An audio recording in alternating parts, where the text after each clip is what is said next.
Hello and welcome to the Comeback Mechanics August 2025 Gym Leader Challenge Tournament. My name is Cody Hope and I'm casting for you this feature match between John Rabidou with Buddy Pulse and Garrett Wages on Water Spread. The Comeback Mechanics are a competitive team based out of Dallas, Texas, and this matchup is from our monthly GLC tournament. As always, huge shout out to our sponsor, Lone Star Pack Breaks in Carrollton, Texas, who so generously provide prizing for each of our tournaments. Join Lone Star Pack Breaks live on Twitch Wednesday through Friday nights to rip into the latest Pokemon sets in English and Japanese, plus One Piece, Weiss, Union Arena, Final Fantasy, and more. LSPB ships anywhere in the U.S., or if you're local, choose in-store pickup at their shop in Carrollton, Texas. Pickup orders are usually ready 1 to 2 days after a stream. Plus, if you're a Pokemon player, don't miss their standard tournaments every Wednesday and Friday at 7:30 p.m. Check out the links below to get in on the action. Huge thanks again to Lone Star for sponsoring the team. Getting into the games here, Garrett is on the right and he is playing a Water Spread list. No Wailord here. He is trying to use some very powerful attacks like the Dewgong's Dual Splash attack and the Cynthia's Milotic's Aqua Split attack to put a lot of damage counters on John's benched Pokemon.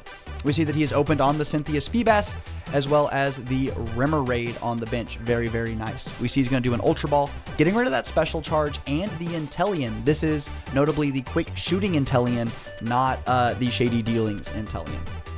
Taking a look at the prizes here, I think Garrett unfortunately has a couple really important Pokemon prized. He has that Cynthia's Milotic as well as the Seal prize. Those are kind of two of the better attackers in the deck, so it's going to be interesting to see how Garrett navigates that. He does have access to his Hisuian Heavy Ball, so maybe that Seal will be coming out of the deck here at some point. Off of the Ultra Ball, going to be searching up any Pokemon that he wants. He does have Irida in his hand for next turn, so maybe he's going to grab something like an basic that he hopes to evolve, but instead, just going to grab that Alolan Vulpix, very powerful water support Pokemon, has the Beacon attack, which allows you to search for any 2 Pokemon, can even be some evolutions. And with that, I think we're just going to see a pass over to John, who has brought a really cool build of Electric Spread. The kind of game that he's trying to go for here is he wants to put a bunch of effects in play that hurt the opponent whenever they attach energy to their Pokemon. Taking a quick peek at the prizes here, we see that both the Pikachu as well as the Team Rocket's Flaffy is prized. A little tough, so both players have some prize cards to overcome in this game. But the way John is going to do his game plan is by putting things into play like the Team Rocket's Ampharos has that Darkest Impulse ability where whenever you play a Pokemon from your hand to evolve one of their Pokemon, you put 4 damage counters on that Pokemon. He is also playing both the Plusle and Minun combo. This Minun is from Paradox Rift and has the Buddy Pulse ability where when you attach an energy card to one of your Pokemon, you put 2 damage counters on that Pokemon. And we see off of this Colress's Tenacity, he's grabbing the Frozen City, which kind of does the same thing. Whenever you attach an energy to one of your non-Team Plasma Pokemon, you put 2 damage counters on it. So lots of little static effects to put a bunch of damage onto the board, and then you can use something like the Collateral Bolt's Raichu to then take a bunch of knockouts here. We see he has attached the Speed Lightning energy where when you attach it, you get to draw 2 cards, which is very nice. And then he's going to play the Nest Ball, going to grab the Voltorb out of the deck. The Voltorb is hoping to end up as the Electrode, which has that magnetic draw ability where you can draw until you have 4 cards in your hand. Not quite as good as the Octillery out of Garrett's deck, but still going to be pretty good. We see he's going to free retreat out of that Zeraora, and he's just going to go into the Emolga and use that Call for Family attack, which is going to grab that Plusle and that Minun. So that Buddy Pulse is now set up. For Garrett, unfortunately, every time he attaches an energy to one of his Pokemon now, he's going to have to put 4 damage counters on it. And notably, that Cynthia's Feebas only has 30 HP. So unless Garrett can find something like his Floatstone or an Escape Rope, maybe even something like Scoop Up Net, if he wants to get this Feebas out of the active, he's going to have to knock it out, which is really, really sad here. And what a great card. He's going to play the Ball Guy. which is going to allow him to search his deck for 3 cards with ball in the name and put them into the hand. We see he is going to grab that Hisuian Heavy Ball, so he is definitely going to try to be getting the seal out of the prizes. Going to grab that Level Ball, which is great because it can grab the Octillery. That Octillery does have 90 HP, and he's thinking about what he wants for his third one. I see he's eyeing up the Dive Ball. Love the Dive Ball, but instead he's going to maybe save it and going to grab that Nest Ball. So Garrett is going to get himself a very good setup here this turn, it looks like. That Hisuian Heavy Ball is indeed going to grab that seal, and then going to take a quick shuffle up of the prizes.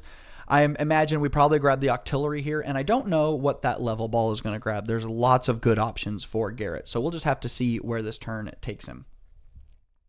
Benching the seal, Level Ball, indeed going to be grabbing... I mean, I guess it could grab a basic, right? Could grab something like the Cast Form, the Sobble, but nah, just going to grab that Octillery. That makes a lot of sense here. And then big Nest Ball coming down, and it's looking like he is going to be grabbing... I think he is looking at, the Palafin. Very nice. So this is kind of the big hard-hitting attacker in Garrett's deck. The Finison evolves up into the Palafin, which has the Vanguard Punch attack. Does 130 for 1, but you also do 10 damage to yourself for each damage counter on it. So if you're not careful, it could be knocking yourself out. Also has the double hit attack where you flip 2 coins, do 90 for each. I don't think that attack is going to be coming up at all, but maybe. We see that we are going to then use the Octillery, draw up until we have 5 in the hand, and because of all of John's effects, can't get this Phoebus out of the active, so instead, just going to pass. Over on John's side here, thinking about what he wants to do, good news is he does have kind of weakness into this matchup, so even something as innocuous as that Emolga's static shock attack will be knocking out this Phoebus because it hits for weakness. And yeah, that's exactly what we're going to see. Just big static shock for 40. Just going to take a knockout. Not a whole lot else to do right now, and you don't really need to. John has a pretty good lock on the game here because he hits for weakness. Some of these low damage output attacks are actually doing significant amounts of damage, and with all of his static effects, he could realistically, win the game just by using some easy 1 energy attacks the whole game. Garrett is going to slam down that Irida, going to grab the Palafin as well as the Capacious Bucket. Really great item card for the water archetype. Just lets you get 2 water energy out of the deck. Very nice. So I imagine we might be coming in with the Palafin this turn. The Palafin is going to have to take 40 damage for attaching the water energy, which then means that Vengeful Punch will also do 40 damage back onto itself as well. So that's a little rough, putting 80 damage on yourself to take a knockout on this Emolga doesn't feel great. And then that means that John only has to do 70 damage to knock out the Palafin, which really means he only has to do 40 because of weakness. I spoke too soon. We're going to see the Field Blower coming down to get rid of that Frozen City. Going to see some evolutions here into the Palafin, the Dugong, attach for turn, and wow, big luxurious cape. So that Palafin now has 250 HP, but it does give up 2 prize cards. We see the Octillery is going to draw a couple of cards, and I see that the Scoop Up Net is in the hand now. So what I think would be really great for Garrett here is to take a couple knockouts with this Palafin. The Palafin gets a bunch of damage put on it, and then right before John can take that knockout, take 2 prizes, you just Scoop Up Net the Palafin back into the hand. And because it only needs 1 energy to attack, should be really easy to set up again. We see John's going to push up the Zeraora. Really nice because it has free retreat. And also that Battle Claw attack does 30, but if you're attacking an evolution, it does 30 more. So going to do 60 damage, which is fantastic. John's going to play that Evolution Incense, and he's eyeing up the Voltorb. That is kind of his draw engine here. He has opted out of playing the Blitzel with that sprint attack or sprint ability. We see that a lot in the electric archetype. John has really opted for some unconventional choices here. He is playing no Dynamotor Pokemon in his deck. You will not see an Electric. You will not see a Flaffy. Instead, just opting for kind of these powerful attackers, these kind of disruptive support Pokemon, and then a couple Pokemon he wants to be attacking with. Again, notably the Raichu, as well as the Luxray from Crown Zenith. Unfortunately for John, though, he has so many cards in his hand that Electrode is not going to be able to draw him any cards. He has some very powerful supporter cards in his hand. He has that Guzma. He also has a really fun item card. He has the in any Porter card where you can move a special energy from one of your Pokemon or from one of your opponent's Pokemon to another one of their Pokemon. So again, a very disruptive play. We see he's going to bench the Old Cemetery, kind of like a Frozen City. Whenever you attach an energy to one of your non-psychic Pokemon, put 2 damage counters on it. We really see that John is maxing out on this type of supporter. We also see, or type of stadium, he also has access to the Gapejaw Bog as well. So very cool. Then going to see a big Battle Claw, which is going to do 120, 60, hitting for weakness, big 120 here. So 160 is marked on the Palafin, only has 90 HP left. So I think now would be a pretty great time to play that Scoop Up Net for Garrett. Just get that Palafin back in the hand. We'll see, though. He might then go into the Vulpix for a Beacon, but otherwise he's not going to be able to get an attack off. Attaching to the Dewgong does not give it enough energy to attack yet. Unless he can find something like his Aqua Patch, which he has in his deck. You know, kind of like a Dark Patch, but for water. But just first going to attach to the Dewgong. Unfortunately, that puts 40 damage on the Dewgong because of both the Old Cemetery as well as that Buddy Pulse ability on the Minun. So we really see John's kind of game plan is working here. He is putting lots of damage on Garrett's board. We see that Garrett's thinking about playing the Rescue Stretcher. Going to get back the Feebas as well as the Inteleon, shuffling them into the deck. You know, I didn't see what prize Garrett took, but if Garrett was able to take that Milotic, he might be trying to set that up. Big shuffle of the deck here, and he is really thinking about the Marnie. Very nice. So this is going to be great. I don't think Garrett's hand was very good, so he gets to draw a fresh hand of 5. But that does allow John to kind of get rid of his giant hand that he wasn't really playing any cards out of. So that is going to allow John to have access to his Electrode's ability now, can maybe churn through the deck a little quicker than he could have otherwise. So be interesting to see how this Marnie plays out for both of these players. So now Garrett does not have access to that Scoop Up Net, so I think he is going to be attacking with the Palafin this turn, and he is going to be knocking himself out. That Palafin does 10 damage for each damage counter on it, and so he's going to take a prize card, but Garrett is also going to take 2 prizes. That does allow Garrett to push up this Lily's Pokédoll, which, you can put it onto the bench like it's a Pokemon, only has 30 HP, can't retreat, but if it's knocked out, it does not give up a prize card. So that's really nice. He just gave up 2. So that's probably going to mean that John, attacks, takes a knockout, but then doesn't take a prize card. So that feels fine. Doesn't feel great, but feels fine. We see that John is going to promote the Electrode, going to bench the Shinx, which is trying to end up as the Luxray. The Luxray is really cool in that it has the explosiveness ability where there was a chance that John just opened on this Pokemon, but it has that Seeking Fang attack, does 50 damage, and then searches for 2 trainer cards. Really nice way to attack as well as kind of help set up, keep your engine moving, especially because John is not on a lot of drawing support Pokemon here. We see one of my favorite cards, the Ball Guy, coming down. Love that both players got to play one of my favorite cards this game. He's just going to grab Ultra Ball, Level Ball, as well as the Timer Ball. Don't see the Timer Ball too much anymore. Another one of my favorite cards. Lets you roll 2 dice. How fun. And then we see that Level Ball is coming down here. I wonder what he's going to grab. Could grab something like the Team Rocket's Mareep.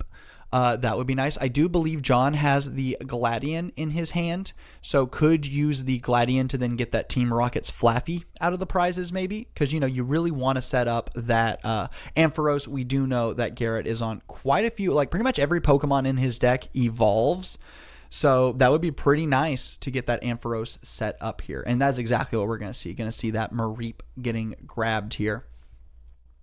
And bit of a weird turn for John. He doesn't have any attacker set up. He has all of his kind of supports out. He's really punishing Garrett for playing the game, but he doesn't quite yet have a way to start also attacking on top of it. And we're just going to see Ultra Ball, going to get rid of Timer Ball and the Stormy Mountains. Stormy Mountains, it's the Artisan for me, but not for thee. I guess for Dragons as well, but not going to see that this game. And looking like that Ultra Ball is just going to grab the Ethan's Pichu. Very cute card here. One of those baby Pokemon. I love the baby Pokemon. They all have 30 HP. They all have free retreat, and they have an attack for free, which is awesome. This Pichu has the zapping draw attack, does 30 damage, and draws a card. A little innocuous here, but could knock out that Lily's Pokédoll, but unfortunately cannot find a way to retreat this Electrode. So just going to have to pass it back over to Garrett here. And Garrett has the escape rope, which is a great way to kind of conserve that Pokédoll. The Pokédoll can't retreat, so if he wants to get it out of the active, he's going to have to put it on the bottom of his deck using that ability. But with escape rope, he could kind of save that Pokédoll for another time. We see that he's just attached the float stone to the Vulpix, so he could escape rope up into the Vulpix and then retreat into this Dewgong to get an attack off. So very, very nice sequence there, but instead just going to go for the in. Going to reset both players' hands to 4 cards here. Both players are going to be at a relatively low hand size, but they both have access to their respective draw Pokemon, the Electrode and the Octillery, so both players shouldn't have to worry about being stuck on a dead hand. John's going to take a read of the Dewgong here. That Dewgong does have the dual splash attack, does 50 to 2 of the opponent's Pokemon.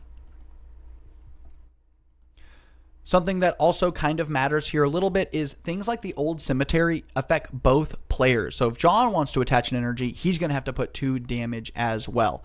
While things like the Plusle and the Ampharos are kind of one-sided. So could be interesting if Garrett puts 50 damage on the Plusle and the Minun, then energy can no longer be attached to them. Then maybe something like a Guzma could be very effective. We see a bench of the Cynthia's Feebas, which kind of signposts to me that the Milotic will be coming down here before too long, and then going to use that Pokédoll's ability where you put it on the bottom of your deck when it's in the active spot, which then is going to allow him to push up the Dewgong, and yeah, I think we're going to see 50 damage being put around the board here. I guess another option here is just, why not just take 2 prize cards here, right? You can knock out the Plusle, and you can knock out that Shinx. The Shinx only has 50 HP. That's kind of the trade-off to its great ability, the evolutionary advantage, where if you go second, you can evolve it during your first turn. So Garrett is going to take 2 prizes, going down to 2, but we'll see if John is able to seize a victory today. Get it? You know, he's got the Persona 3 sleeves, you know? Anyway, that Electrode is unfortunately still in the active spot for John, so it's going to be a little tough for him to get an attack off here because he needs to retreat. The Electrode does only have 1 retreat, so could be easy to do, especially because he has access to things like the Float Stone still. Could be nice, but looking at his hand, I don't see a lot going on. I see he has that handheld fan, really cool tool card where when the Pokemon that it's attached to gets attacked, you can then move an energy from the active to a benched Pokemon. We see that the Versus Seeker is just going to grab that Colress's Tenacity, and I see here, because Garrett's up on prizes, that Reversal Energy is going to be grabbed here. Reversal Energy, very nice. If you're behind on prizes, the evolution Pokemon that it is attached to gets 3 energy, so could actually be attacking with the Electrode for 60, which would then double to 120. That is enough to knock out this Dewgong. And the Reversal Energy, and then No Stadium is getting grabbed here. I do believe we've kind of seen every energy out of John's deck, I do believe. And, I was actually, the Old Cemetery is going to put 2 damage counters on the Electrode, and then we're going to see the Hisuian Heavy Ball going to grab that Pikachu. Very nice. So I also love that John is on several of the Pikachu-like Pokemon here, the Emolga, the Pichu, Plusle Minun, Pikachu, Raichu. Love it. Super fun. And that Collateral Bolts Raichu could be very, very nice in taking some knockouts here a little later in the game. We see that the Splash Energy on the Dewgong is going to activate here, allowing Garrett to put the Dewgong as well as the Seal back into the hand. Very, very nice. We're going to see a promotion of the Vulpix and an evolution into that Cynthia's Milotic. Has that Aqua Split attack, does 60 damage, and does 30 to 2 of the benched Pokemon. So That's really great. It's also great because the Raichu's collateral bolts attack does 50 to any Pokemon that has damage counters on it. So there is a world where Garrett is kind of makes the Raichu unaccessible to John here, where if John uses that collateral bolt attack, he'll knock out too many of his own Pokemon, which would then allow Garrett to win the game. We see that the cast form has been benched here. This is the Rainfall cast form. Does 20 damage to each of your opponent's Pokemon and has that really cool ability, Weather Reading, where if you have 8 or more stadiums in your discard, you can ignore all the energy on that attack. I don't think that is ever going to happen here, especially because Garrett is not on 8 stadiums. But maybe one day someone will bring the free water deck. I love the free water deck. We'll see, though. We see that Garrett's going to play a Versus Seeker of his own, grabbing the Marnie. So putting himself down to 4, or sorry, up to 5, putting John down to 4. And yeah, going to finally see a bouncing of that old cemetery. Going to grab the Brooklet Hill. This is Garrett's Artisan for me, but not for the allows you to search for a basic water Pokemon, put it on the bench. And we're going to see the Snorunt getting benched. Garrett is playing both the Frostlass from Twilight Masquerade with that freezing shroud, puts a damage counter on each Pokemon with an ability, but he is also playing the Glalie from Twilight Masquerade, has that damage beat attack, does 20 damage times the amount of damage counters on your opponent's active. So way to take a big knockout here against some of those chunkier Pokemon. And you're going to see that Octillery allowing him to draw 2 more cards here. I see that Scoop Up Net has found his way back into his hand, and he has that Sobble that he will put down onto the bench. We know that Inteleon is back in the deck, so maybe there's a world where we see the Inteleon next turn. And I think we're just going to see maybe a pass over to John, I think, maybe. We're sitting here thinking. Instead, just going to see the Beacon attack, going to search for any 2 Pokemon, going to grab that Shady Dealings Drizzile. Very nice. When you evolve it, you can search your deck for any trainer card and put it in the hand. That is kind of one of the best engines in water here. Shady Dealings is phenomenal. And we're going to see that Frostlass. We do see that a lot of John's Pokemon have abilities. And so being able to kind of spread some damage on the board, again, puts that Raichu further out of range for John. I think on John's side here, we would love to see the Team Rocket's Ampharos come down. It's real beefy, got 140 HP, and if John can get 3 energy on it, that Head Bolt attack is very potent, dealing 140. We see the Night Stretcher is going to grab the Shinx, putting it back onto the bench. Unfortunately, the Shinx cannot evolve until next turn, so maybe setting up this Milotic to put a bunch of damage counters onto that Shinx would be very, very nice for Garrett here.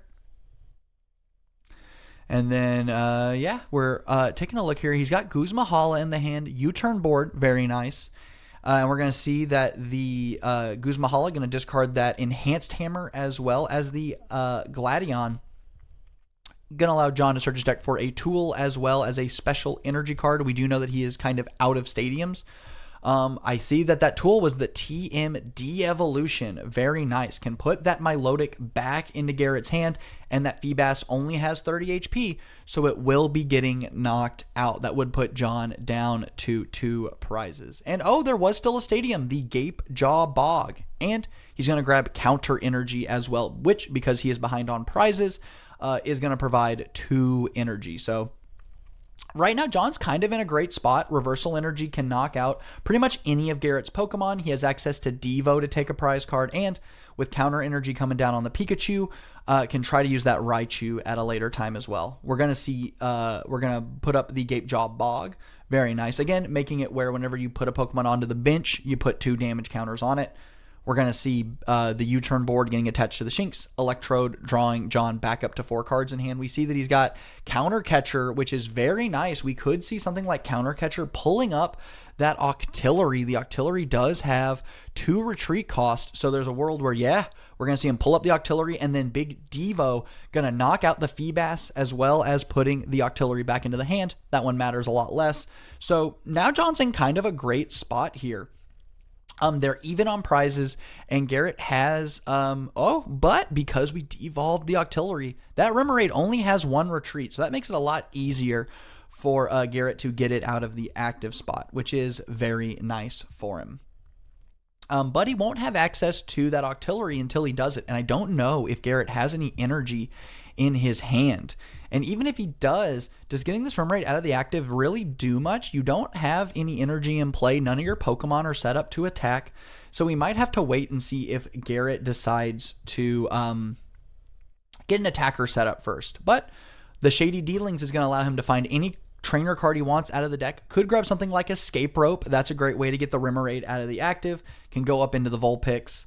Or could maybe grab him something like one of his great supporter cards. Could maybe even grab like a Teammates. Teammates would be pretty cool. That's 2 cards instead of 1, which would be nice. Otherwise, like, he may need to grab something like a Guzmahala of his own to try to get a special energy into play. And no, instead, okay, gonna see the Aqua Patch. What's great about this Aqua Patch is that it gets around the Minun's ability.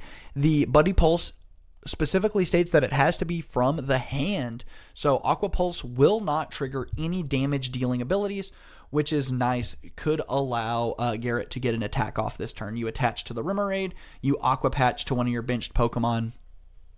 Well, I say that, but none of the Pokemon can attack for one. So this may be a way to try to get a like 2 Pokemon set up for next turn, right? You attach energy to the cast form and then could maybe pass, then go attach for turn, scoop up net, something like that. Makes a lot of sense.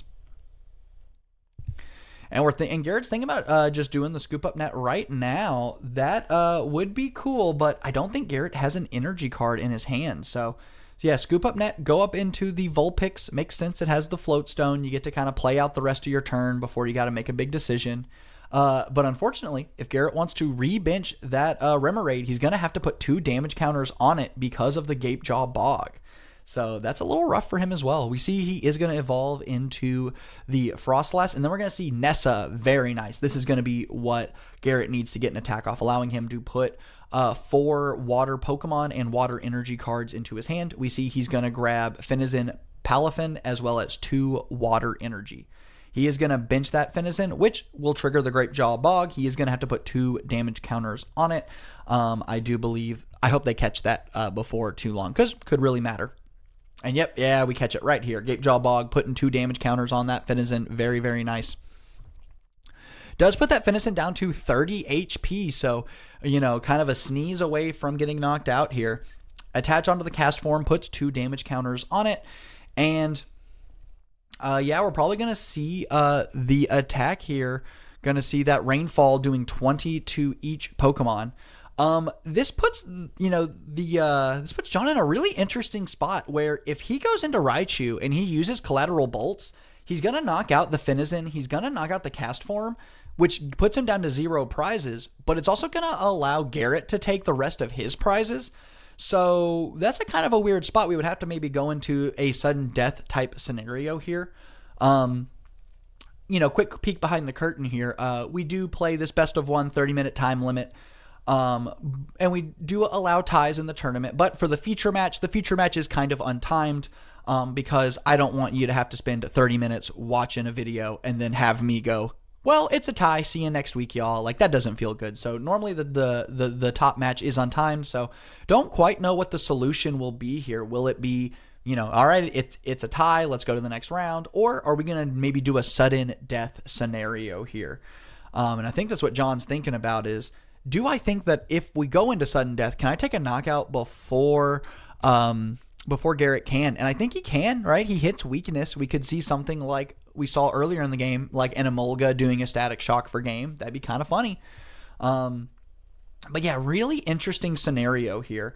But there's even the chance of sudden death from the opponent's side too, right? If the Finizen goes up into the Palafin, will it knock itself out? It might, because the Plusle or the Minun will put 20 damage on it. Maybe if John can get into the Ampharos here, that would be 80 damage on the Palafin, which would then double to 160, which would knock it out. So we're kind of in a weird kind of standoff here where both players are at risk of, causing a draw to happen. So I'm very curious to see what happens here. John has to do something, because if he just attacks with this electrode, that's not going to be enough damage to stop this Palafin from taking a knockout.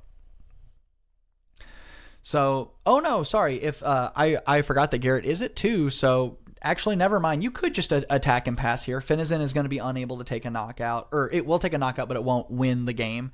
So very interesting. We are in quite a predicament here. The Volkner should help, allows John to search for an item card as well as an electric energy.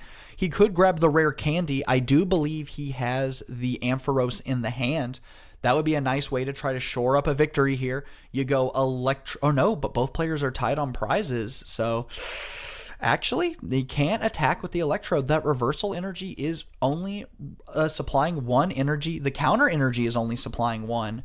So, man, this is tough. This is really, really tough here. Man, I don't know how this game is going to play out. Both players are kind of in awkward scenarios here, so we'll see what happens. I do know for a fact that this rare candy is going to put that Team Rockets Ampharos into play.